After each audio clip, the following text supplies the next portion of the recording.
Dear friends, నేను మీ నిర్మల్ మాట్లాడుతున్నాను. నేను మీకు ఇప్పుడు అమృత కాడ గురించి చెప్పబోతున్నాను. మెడికల్ ప్లాంట్ అనమాట. దీనిని మా సైడ్లో అమడకాడ అంటారు. ఇది కలుపు మొక్క. ఇది వేస్ట్ అనుకుంటారు అందరూ. దీనివల్ల చాలా ఉపయోగం ఉంది. మనకు తెలియకుండా చాలా ఉపయోగకరమైన మొక్కలు ఉన్నాయి.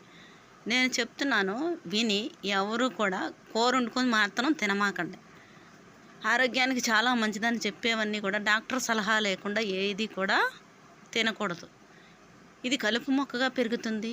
పశువులకి ఆహారంగా ఇది ఉపయోగపడుతుంది. ఎక్కడ పడితే అక్కడే ఇది కలుపు మొక్కగా పెరుగుతుంది. మహిళలకి ఇది దివ్య ఔషధం, ఆయుర్వేద మెడిసిన్. దీనివల్ల చాలా ఆరోగ్య ప్రయోజనాలు ఉన్నాయి. ప్రకృతికి మనిషికి అవినాభావ సంబంధం ఉంది. ఇంకా చెప్పాలంటే మనిషి పంచభూతాలతో నిర్మితం. అందుకనే ప్రతి మనిషికి జీవనాధారమైంది. మనకు ఊపిరినిచ్చే గాలి, తినే ఆహారం అన్ని మొక్కల నుంచే లభిస్తాయి. పనికిరావని పిచ్చి మొక్కలు అనుకుంటాం, కానీ దీనివల్ల చాలా ఉపయోగం ఉంది. చాలాలో ఉంటుంది, గట్ల మీద ఉంటుంది, ఎక్కడ పడితే అక్కడే ఉంటుంది.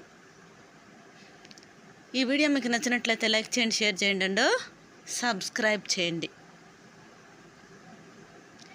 ఈ మొక్కను అమృత కాడ, వెన్న వెదురు, అడవి నాభి లేదా ఎండ్రాకు అని పిలుస్తారు. ఇది కమలిసా జాతికి చెందింది. దీని శాస్త్రీయ నామం కమలినా బెంగాల్నేసి. ఇది ఆఫ్రికాకు చెందిన మొక్క. ఇది ప్రపంచవ్యాప్తంగా కనిపిస్తూ ప్రతి చోట దర్శనమిస్తుందన్నమాట. ఈ అమృతకాడను చర్మ వ్యాధులకు ఉపయోగిస్తారు. చర్మ రోగాలు, మొహంపై మొటిమలు, మచ్చలు తగ్గడానికి మంచి ఇది ఈ అమృతకాడ.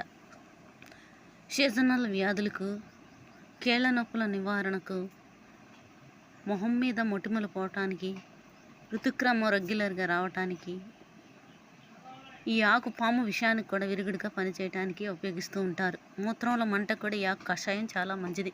ఈ మొక్క వేర్లను జ్వరం, లివర్ వ్యాధోపశమనానికి కూడా వాడతారు. అలాగని ఈ మొక్కను కూర వండుకొని మాత్రం తినమాకండి. కూరను కూడా వండుకొని తినొచ్చట, కానీ మీరు డాక్టర్ల సలహా లేకుండా ఈ మొక్కలను ఆహారంగా తీసుకోవద్దు. ఎక్కువగా అమృతకాడను ఆయుర్వేద, యునాని వైద్యంలో వాడుతూ ఉంటారు.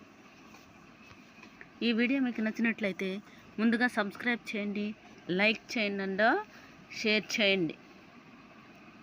Bye friends. ఇది చాలా చోట్ల చదివాను నేను, అందుకే చదివి చెప్తున్నాను. బాయ్.